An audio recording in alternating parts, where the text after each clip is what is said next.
هنعمل مع بعض الفطير المشلتت. عندي كيلو ونص دقيق ورشة ملح ولتر مية، وهنعجنهم مع بعض. الكمية دي بتكفي اعمل 6 فطاير بالظبط. هحط دلوقتي رشة الملح على الدقيق كده اهو، واقلبهم مع بعض بالطريقة دي،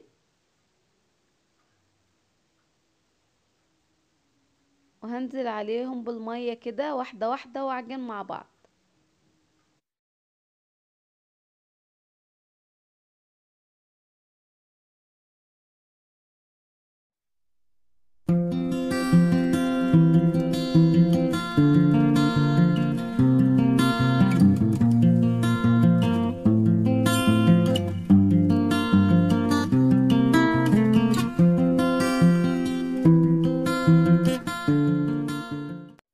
هنلم العجينة كده مع بعض وهنطلعها من البولة كده اهو على الرخامة، وهوريكم طريقة العجن الكويسة ازاي. طريقة العجن الصح قوي يعني بتخلي اي عجينة عايزة تبقى فيها عرق تنجح معانا، يبقى تعجنيها بالطريقة دي كده اهو. نفضل نمط كده ونعجن في العجينة كده اهو. بس انا هقطع العجينة كده 3 حتت عشان انا العجينة عندي كبيرة كده.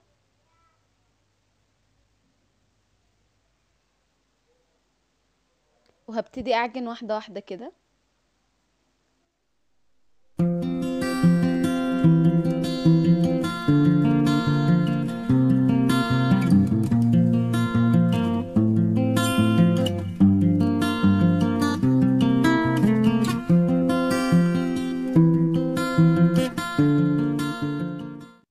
عجننا فيها بالطريقة دي لحد ما بقت ناعمة خالص كده اهو.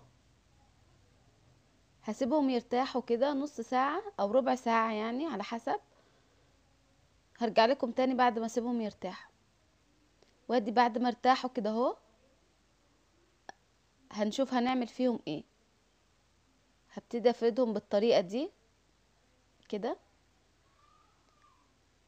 العجينة بتتمط معايا حلو قوي. اقطعهم كده كور صغيرة يعني مش كبيرة قوي، على حسب حجم الفطيرة برضو اللي احنا هنفردها. هكورها بالطريقة دي. هعمل كل الكمية كده بنفس الطريقة.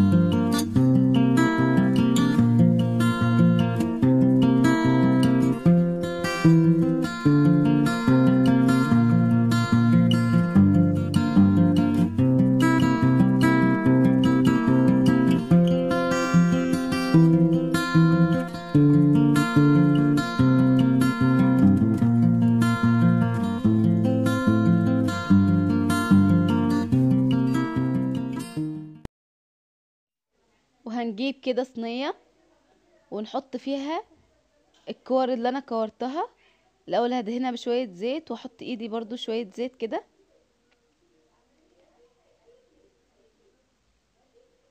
ندهن الصينية بالشكل ده، واحط الكور اللي انا كورتها احطها في الصينية بالشكل ده كده كلها، واسيبها ترتاح ربع ساعة تاني.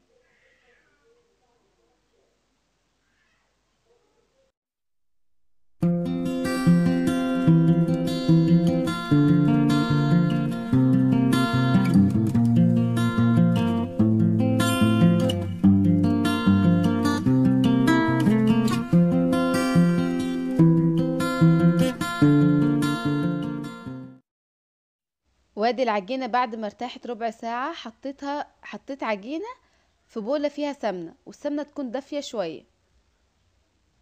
وهنفرد واحدة مع بعض دلوقتي. اول حاجة هحط على الرخامة شوية زيت بالطريقة دي. ادهن الرخامة كلها. لو عايزين تحطوا سمنة برضو عادي، بس انا عشان الجو عندي ساقعة فبحط زيت. الزيت احسن يعني، عشان العجينة تبقى سهلة معايا في الفرد، مش تنشف السمنة مني يعني. بس كده هفرد واحدة، نفرد واحدة مع بعض بالطريقة دي كده.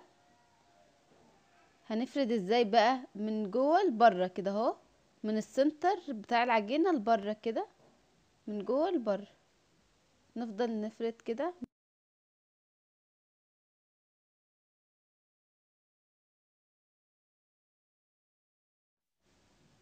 نفرد كده عادي جدا. لو العجينة اتقطعت ما نخافش، نكمل برضو فرد عادي خالص،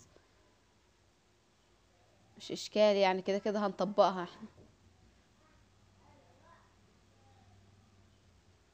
افرد بالطريقة دي كويس جدا، واشدها عادي كده لبره، اشدها كده اهو. ما نخافش يا جماعة لو العجينة اتقطعت، مفيش اي مشاكل، نكمل عادي الفرد. العجينة بقيت يعني رقيقة زيادة عن اللزوم، حلوة خالص. كل ما تتفرد معايا اكتر كل ما يكون احسن. كده اهو.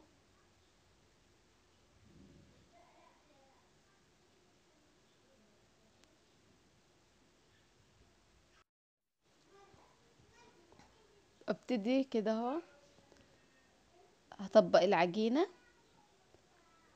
التطبيقة العادية بتاعت امهاتنا بقى، بتاعت زمان دي. طبقها كده، واجيبها من الحروف كده اهو، واكورها زي ما كانت كورة في الاول خالص اهو كده. بقت عندي كورة كده، وهسيبها بقى ترتاح، او هسيبها شوية لحد ما افرد التانية واقول لكم هنعمل فيها ايه. هنفرد واحدة تاني كده مع بعض.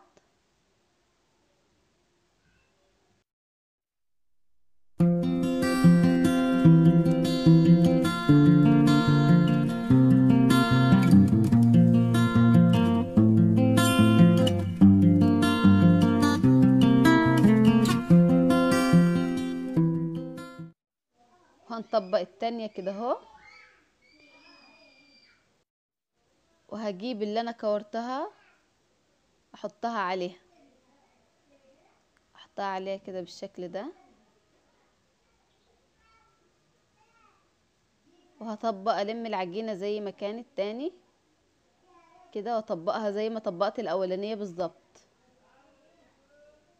والمها كده على بعض كده اهو، اكورها تاني. ممكن دي افرد واحدة تالتة واحطها فيها على حسب حجم الصينية اللي انا عايزة احط فيها، اللي هفرد فيها الفطيرة وهدخلها الفرن. انا دلوقتي هحط دي في الصينية بتاعتها اللي انا هدخلها فيها بيها الفرن. ادي اهي، وهبتدي افردها بالطريقة دي. هفردها بحجم الصينية كلها. عايزين بقى تحطوا 3 كور جوه بعض، عايزين تحطوا 4، على حسب حجم الصينية وحجم الفردة، بحيث ان يبقى سمكها رقيق كده. لانها لما بتدخل الفرن الرقات بتاعتها بتبقى كل رقة لوحدها، فبتنفش معايا كده من بعض، وبتبقى حلوة خالص، ويبقى ليها سمك يعني كده اهو.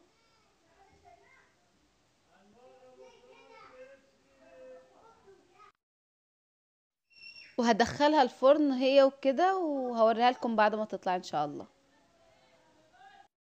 وادي المشلتت الخطير اللي حير كل الناس.